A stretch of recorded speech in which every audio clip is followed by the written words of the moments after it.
Hi, this is Anna Imagination. Welcome to the Ethical Asshole. I'm your host, the Salty Bitch. This is Philosophical Coffee. I'm taking a minute to reflect on self regulation. I've been offline for the last 2 days, not offline, off of YouTube for the last 2 days, reflecting, and I went into my quiet mode. And I currently have the luxury of when we call it a luxury. When I need that quiet, I can just shut down and then I can come back to everything and switch modes. So I'm just going to write today. I also have my courses that I build every day and I go through those and I clean them up or I embellish on what I've got there. I'll publish new books or new episodes on Kindle Vella, and then I'll do my YouTube channel. So that's really my schedule, is those three things. And then I have my networking and my projects that are off to the side, which are slow going sometimes and they're really fast other times. So there's a lot of regulation, and I have this beautiful ability schedule. It's a skill. It's a skill that we need to be developing, but you have to become aware of it in order to develop it. And awareness comes from education. All awareness comes from education. So it goes education and then awareness, and then you can apply it with strategy. Basically, you can consciously go out of your way to clean it up. And I was thinking about how I just spent the last 2 days for myself in quiet mode. And I'm starting to come out of quiet mode. This is the first time in 3 days where I've been like, oh, I want to come out and talk. And when that happened, it was very much a feeling of, I'm not totally turned on to talk a million miles a minute like I normally do, but it's coming back. So I'm coming out of that quiet, really low phase. And a lot of people are stuck in a position where they don't have that choice. They don't have that luxury because they have responsibilities. I don't want to call them responsibilities. I do not want to call them responsibilities. And I think that's the wrong word for them, because it's not a responsibility. They do choose it, and they've chosen to adopt it as a responsibility. They've chosen to put themselves inside a sequence. And this is what we don't know, is every time you make a choice, you are choosing which sequence to step into and where in that sequence. So you have to choose, and this is a choice we're all making, but we don't know we're making it. You have to choose which sequence you want, and you also have to choose where on the sequence you want to be. So whenever and there's right off when we're teenagers, we're told you're going to have to join the sequence, whether you like to or not. We're just told this is the rat race. And some sequences, the rat race is, and this is it exactly. The rat race is one sequence, and you are a dependent in a dependent sequence. It's a dependent upon a dependent. And that is what the sequence is. It's a dependent upon a dependent. That is the rat race. So every time you choose to step into the rat race or get a 9-to-5 job, you are choosing to be a dependent in a dependent sequence, which means everything is relying on you to show up, do your job. And you will never get out of that. An independent functions differently. And then you have an origin, and that functions differently. Steve Jobs was an origin. An origin is an independent that oversees the entire sequence. I am an origin. The healing garden is my sequence. So I oversee the entire management of my sequence. An independent who's not an origin would be someone like a board member. It would be somebody who has their own business, but that business isn't, if they drop the ball, if they put the ball down, the whole sequence will fall apart. So they're the independent, but actually I should say that the business is an independent, but they are not. So that's where you're toggling the lines. If you are into investing, you're the independent. And if you've ever seen Rich Dad Poor Dad's the cash quadrant, he's got a chart. He's got two sides over here where it's self-employed and employed and self-employed. Those are dependents. And then if you look over, you've got business owner, investor. Those are independents. So you're choosing which sequence you want to jump into, but you're not told that there are sequences. You're not told that what you're really doing is stepping into a sequence. When you're born into a sequence. Your parents were the predecessor, you are their successor. You're inheriting their sequence. Now you've got an origin. I come from Irish, Scottish, English, and that is 100% my heritage origin. And when you have a heritage origin, that's where you belong. That's what you inherit. Stepping outside of your inherited sequence, you're going to have to choose which sequence you want. And not only are you choosing which sequence you want, but you also need to choose where on that sequence you want to be. There are some people, Ford did this, Henry Ford. He was an origin. Henry Ford was an origin sequence. His Ford company was an independent origin sequence. There's no one who did before what he did. And in addition to that, he was in the entire sequence. He was on the floor with everybody, making sure that everything ran smoothly. Oh, I adore the way his work ethic was. He was on the floor looking for all the catch-22s to see where there was a glitch in the sequence so he could correct them, which is why it ran so smoothly. Every independent, Steve Jobs did this, where he was on the sales floor constantly interacting, looking for all the glitches. If you are an independent and you're sitting in an office looking at numbers, you are neglecting. You're neglecting. I am the complaint department of the Healing Garden. I am. All 100% of all complaints come right to me. I'm the one who handles all the complaints. There's a complaint, it comes right to me. So I know where are the catch-22s. If there's any kind of a problem, I'm the one who oversees all of it. I don't have a department that does that. That's me. That will always be me. That way I can see what's going on, where there's a flaw, where there's a problem. If there's a reoccurring problem, if I see the same 3 problems, oh, that's a red flag.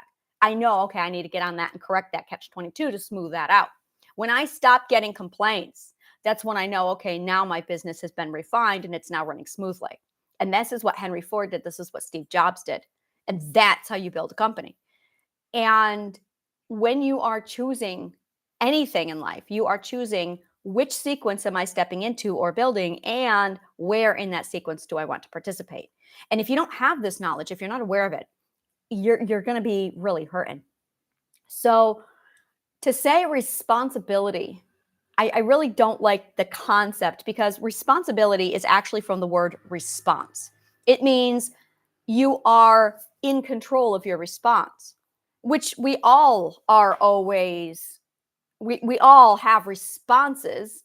We all choose how to respond. So the word responsibility has always been like, well, you can't be irresponsible. You can be sloppy with your response time. You can be absolutely unaccountable for your response. You can do that. So it's really interesting. And this is the other thing, is when people are playing the blame game, what they're arguing about is whether or not they were the catalyst or the consequence. So when you're arguing about responsibility, you're arguing if you were the catalyst to the problem. Are you the catalyst? Are you the root cause of it? Or are you the consequence? And a narcissist is the person who's always saying, well, I'm never the narcissist claims they're never the consequence. That's the victim. The victim is the consequence. They're always going, oh, I'm never a catalyst. I'm never a catalyst. And the catalyst is the independent.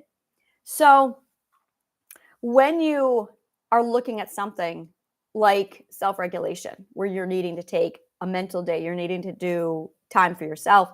This is interesting because there's definitely a graph here. There's very much a graph. I want to draw my graph where it's the perspectives, the 12 perspectives, 1, 2, 3, 4, 5, 6, 7, 8, 9, 10, 11, 12. You have all 12 perspectives.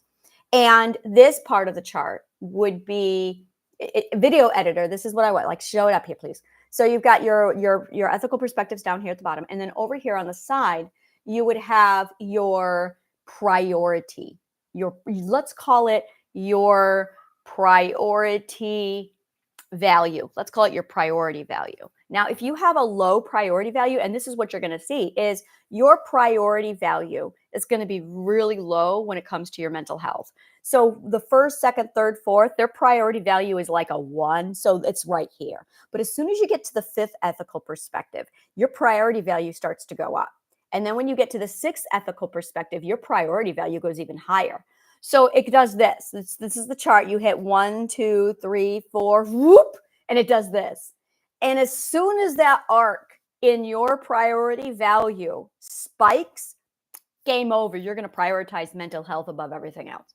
So every one of us, if you're evolving, if you're growing, your clock is ticking. Your ethical clock is ticking. You're going to get to a certain point where you can tolerate only so much before your priority is going to shift. You're going to see that curve and you're going to go, nope, nope, nope. My mental health comes first. Suddenly you're going to start calling off from work. You're not going to show up. You're going to change jobs. You're going to ghost quit. You're going to ghost quit. And the reason why is because your priority shifted from, oh, well, I got to make sure that I'm being the responsible cog in the machine because people are depending on me, versus, yeah, my mental health matters. My mental health matters. And the big part of our mental health is, which sequence do you need to be a part of? And where in that sequence do you need to be? And this is vital. Everyone needs this. Everyone must understand this. And one of my favorite things that I've been analyzing over the last few days is the meta-heuristic algorithm of our society. It's literally all the sequences, which is literally a flow chart. And it's a meta-heuristic algorithm and flow charts combined with discovery tree. So it's literally discovery tree, flow chart, meta-heuristic algorithm. And it all comes together. This is how our society is. And where you're going to be in this vast graph is going to determine your happiness level. Now, you are born, and within the first few, like 2, 3, 4, you're going, the kid who says, I want to be president of the United States, they're the ones who are like, okay, that's where you are on the algorithm. That's where you want to be. You want to make a difference. You want to make a change. You are a visionary point of view. You have visionary point of view. Somebody who's going, I want to be mayor. You have visionary point of view. You are thinking about the big societal picture. You are a sociologist, but we don't call it that. We call them politicians. And what's going on is you got a lot of people who are politicians, and this is where the politicians and the sociologists are clashing. They're all called politicians, but really you've got a lot of sociologists in there. You've got sociologists who are really there because they want to make a difference, and then you've got politicians who just want the power. And now you've got narcissist politicians in with sociologists, and now they're fighting. And people don't know this. They all see a bunch of politicians. And it's like, yeah, we really need to distinguish. I'm a sociologist, and I went, oh, I'm not touching the politics game. I don't do that. No. People like me are designed to fail in that system, and I know that. And people are like, oh, well, you should become a politician and go through. No. It's rigged. It's rigged so that people like me will fail. It's designed to weed people like me out. So if I go through that system, I won't make it. Like, guaranteed. They will. No. I don't play that game. I do not play that game. I do not encourage that game. And this is where we got problems. Nonprofits are already organized trying to solve the problems. Just solve the problems. I don't need a political power to do that. I'm just going to go solve the problems. So, and that's really the difference. That's really the difference, is when you're in the nonprofit philanthropist world, it's a completely different. I don't need power to get this done. I just need to go do it. So instead of fighting the race, it's let's go over here and do it. The people don't need leaders. The people who need leaders are not my people. I do not like followers. I'm all about the DIYers. Like, here are the resources you need to become a better DIYer. Here's the resources to teach your children how to be independent DIYers and leaders. We're good. Like, teach your children how to be a leader. Stop being a follower. We really need to get rid of this follower culture. Like, I don't do that. That's where the politics steps in.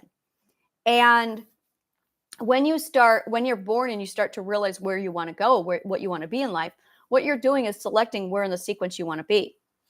And you've got the people who say, I want to be an astronaut, you're a pioneer. If you ever said the words, I want to be an astronaut, you are a pioneer. That is where you are. There's also grasshoppers and ants. There's people who just want to put their head down and work, and they just want to go. And then there's people who want to ease the burdens of others while they work. We really do not have a grasshopper-friendly society. The grasshoppers are the ones who Their job is to ease the burden of the workers. They're your entertainers. They're the ones who want to help people laugh. They're the ones who want to help people enjoy and savor life. And grasshoppers, I love grasshoppers to pieces. I'm a grasshopper. I am absolutely a grasshopper. So I have my playground. My playground is very much a, there you go. This eases your life. This eases your burden. It makes your life enjoyable. It makes you, oh my God, yes, please. Like that's where I want to live, is in my playground. And when you have, yeah, so I'm all about running the clubs and enjoying that area of life. And once you understand where on the sequence you want to be, do you want to be a consequence? Do you want to be an independent? Do you want to walk up and down the entire sequence to make sure it's running properly? Oh, that's totally me. Like, I just let me go through the sequence. I want to make sure everything's running smoothly. And then it's okay, and then it's standing over here in this one place and then making sure that everything is running and operating from a certain space.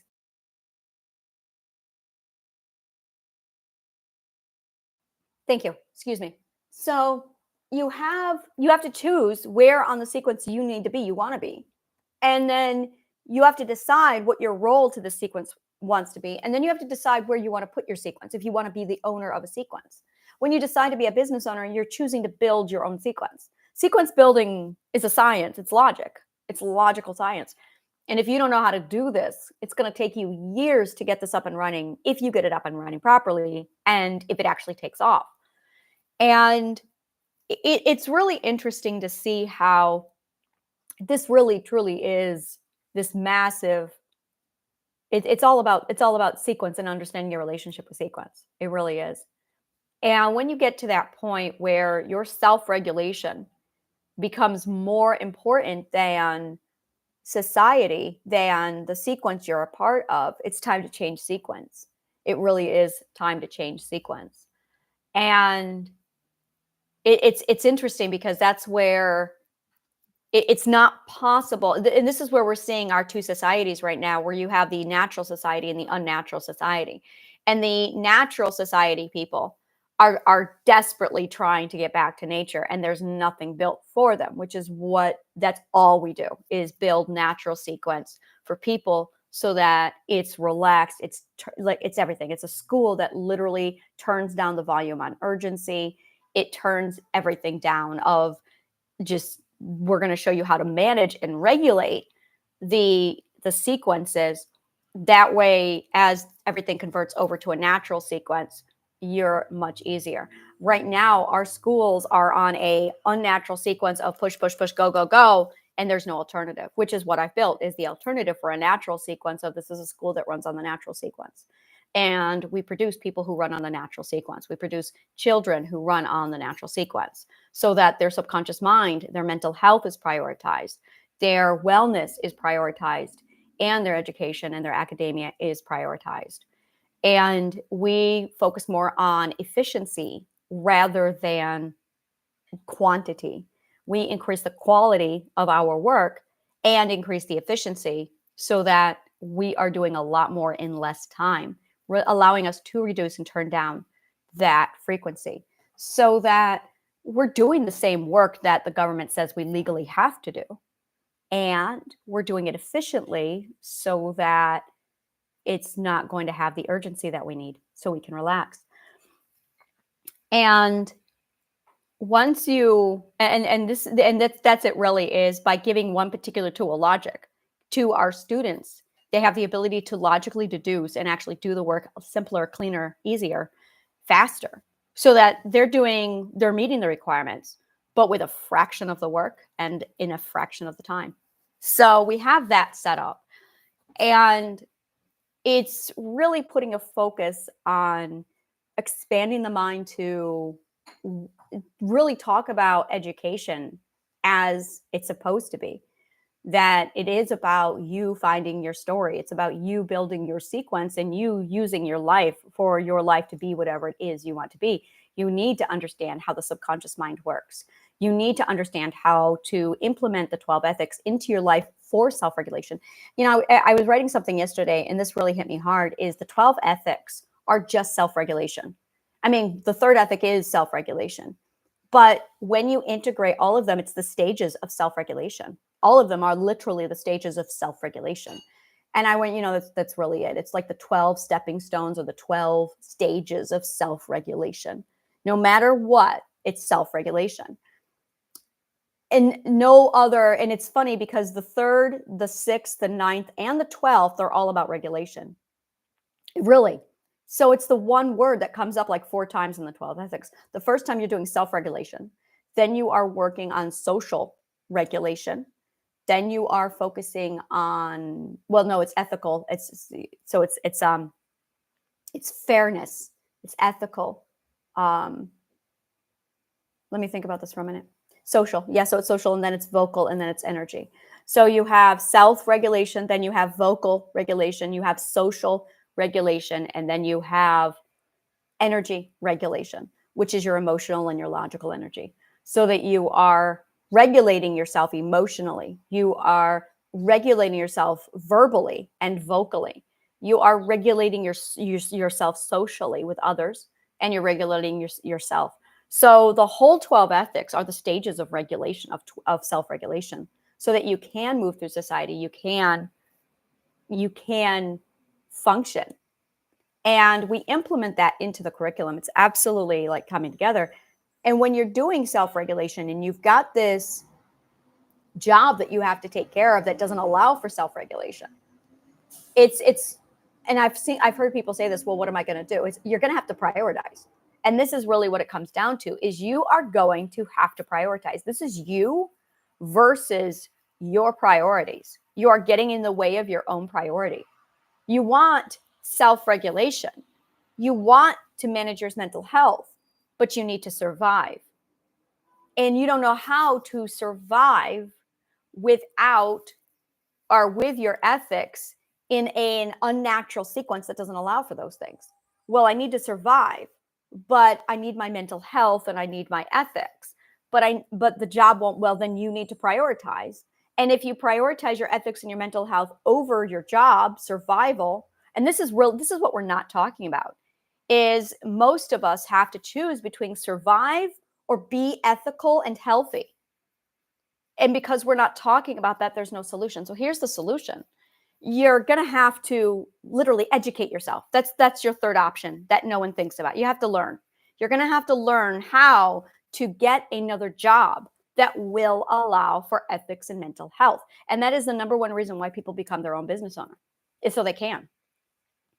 We provide the education for this. We provide all of this. It's on our website. Like, it's there. So it really comes down to survive or be mentally healthy. Those are your options. And the more people understand the mind, they're going, oh, well, this is scarcity mindset. And here's the thing is, if you are a business owner, you are dangerously reaching that space where if you are not mentally healthy and ethically compliant, you're going to lose employees, because that curve, that evolution, people are moving and they're going, wait a minute, I don't have to do this really shitty job where I'm treated like shit. Why am I tolerating this? It was funny. I was watching Dexter. I tried to watch Dexter. I didn't even make it through the first episode. I shut it off. I couldn't do it. Dexter has this really fucking asshole job. First of all, there was a lot about it, and I'm like, I don't like this show. There's a lot about the show I didn't like. Like I said, I did not. I turned it off. And I hate shows where there's someone who's really stupid in the show, and they try and boost the intelligence of the stupid person without education. They're cheating. And that's what was going on. Is there's this girl, she's really, really uneducated. And instead of picking up a book and studying, she wanted tips to get advanced in her job. So Dexter was helping her, and it was his sister. He was helping her out, giving her intelligent clues to make her look smarter without her actually doing the work. And I'm like, oh, I'm done. I can't watch this. This is garbage. So the one thing that really bothered me was his employer, his boss was abusive as hell. Out of the blue, every time you saw this character, he was screaming at him, swearing at him. And I'm like, and I know it was written 10 years ago. And I'm going, yeah, times have changed. We don't tolerate that anymore. We don't do. You do that to an employee today, and we're like, we're done. And we walk. Like, no, that's grounds for me quitting on your ass without giving you a 20. No, screw you and your sequence. Fuck you. And And that's it, is those days are numbered. Those days are really numbered. So it's at a point where businesses have got to learn how to transfer their company over to an ethical business model, or they're looking at a mass walkout in a few years, because as people gravitate over to, I'm going this direction, I'm going this route. And what I love is, I've been watching this on the internet. There's been this massive mental shift on the internet. I love watching the internet's mental health. I love watching it. Where suddenly a lot of people started to figure shit out, the right shit, and it shifted. And suddenly everyone's like, oh, we got the answers. This isn't trending. This is the right answer. There's a difference between trend and the right answer. If it's trending, it's the wrong answer. But if it's the right answer, people go to it and stay. And it was this massive shift. And suddenly everyone's like, nope, this is the answer. And there's a whole lot of people grounding themselves on the truth. And suddenly there's like, now there's going to be an exodus. And that's it. Stage 2 is the exodus. So stage 1 is the mass finding the answer. And then the second is the exodus. It's the big walkout where everyone just hangs up on society and says, fuck you, we're all going to go here. And it's everyone coming over to being a business owner, everyone finding the right path to being a business owner and then going through it that way. People figuring it out with narcissism, people figuring out what they need to figure out with scammers. And now those are the two big things. Figure out scammers, figure out narcissism. I've got the narcissist cure. I've got the walkthrough. If you want to just walk through the course and go, oh, there you go. And it's called Abuse Proof You. And you're done. And after you get the answers, there's this massive walkout. And once the walkout happens, businesses are going to be put in a position where they're like, oh, if we don't change the way we do business ethically and relaxed and naturally, basically they're going to have to become holistic businesses. And if they don't start prioritizing mental health, and this is what I'm seeing a lot of, is I was talking to parents and I was explaining what I've got for homeschooling. And it's basically a homeschooling that does on site. So you can be a working parent, still get homeschooling, but we've got your children in a safe, secure, beautiful place. It's literally a spa wellness center meets school, but it's homeschooled. So we just have supervisors overseeing your child's education while the child DIYs their own education within that perimeter or parameter. It's beautiful. And it's that beautiful separation. And it's changing the way we do education. It's like, well, while everyone's over there doing what they're doing, we're going over here with education and we're shifting it this way. So now you can come in and just, and there's no age limit. Like it's during the day, it's 2 to 18. When the children are in the school, it's up to 18. But then once you're at that point where the school remains open for adults to come in for night school. So it's members only, but we also have it online. So the online edition is free. So you can go in and grab the homeschooling program and just have it. And we walk you through, we teach you how to do homeschooling. So it's this beautiful education center we're putting in place. The franchise is coming in 2025. And with the exodus, it's raising the standard. And that's what we're doing. We're raising the ethical standards on our society.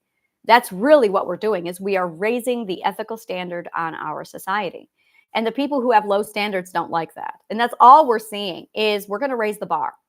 And now it's well, you can raise the bar, but don't include me in it. And that's really, vegans, I'm talking to you. And that's really what we all need to learn, is you can raise the bar, you can raise the standard of ethical living, but you cannot force it on other people. That violates the ethics. It's unethical. If you're going to raise the ethical standard, you cannot force it onto other people. And this is where it's really a huge, and that's the schism, is the people with low standards want to keep the standards as is because they don't want to change. They don't want to increase their standards. The people with high ethical standards want high ethical standards. And some of them are forcing other people to comply, which is unethical. And then you've got another group where they just want higher ethics. And that's all they want, is just higher ethics.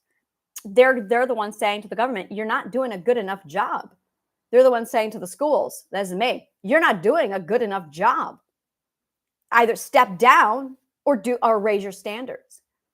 And when they didn't raise their standards, I went, well, screw it. I'm just going to build the ethical standard over here. And this is the ethical standard for proper school now.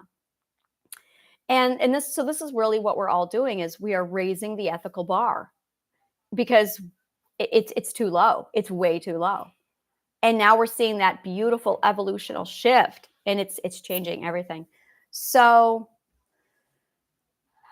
when it comes to you where you are in this shift, it's a question of you're going to have to sort out your priorities. You're going to have to determine what's most important to you.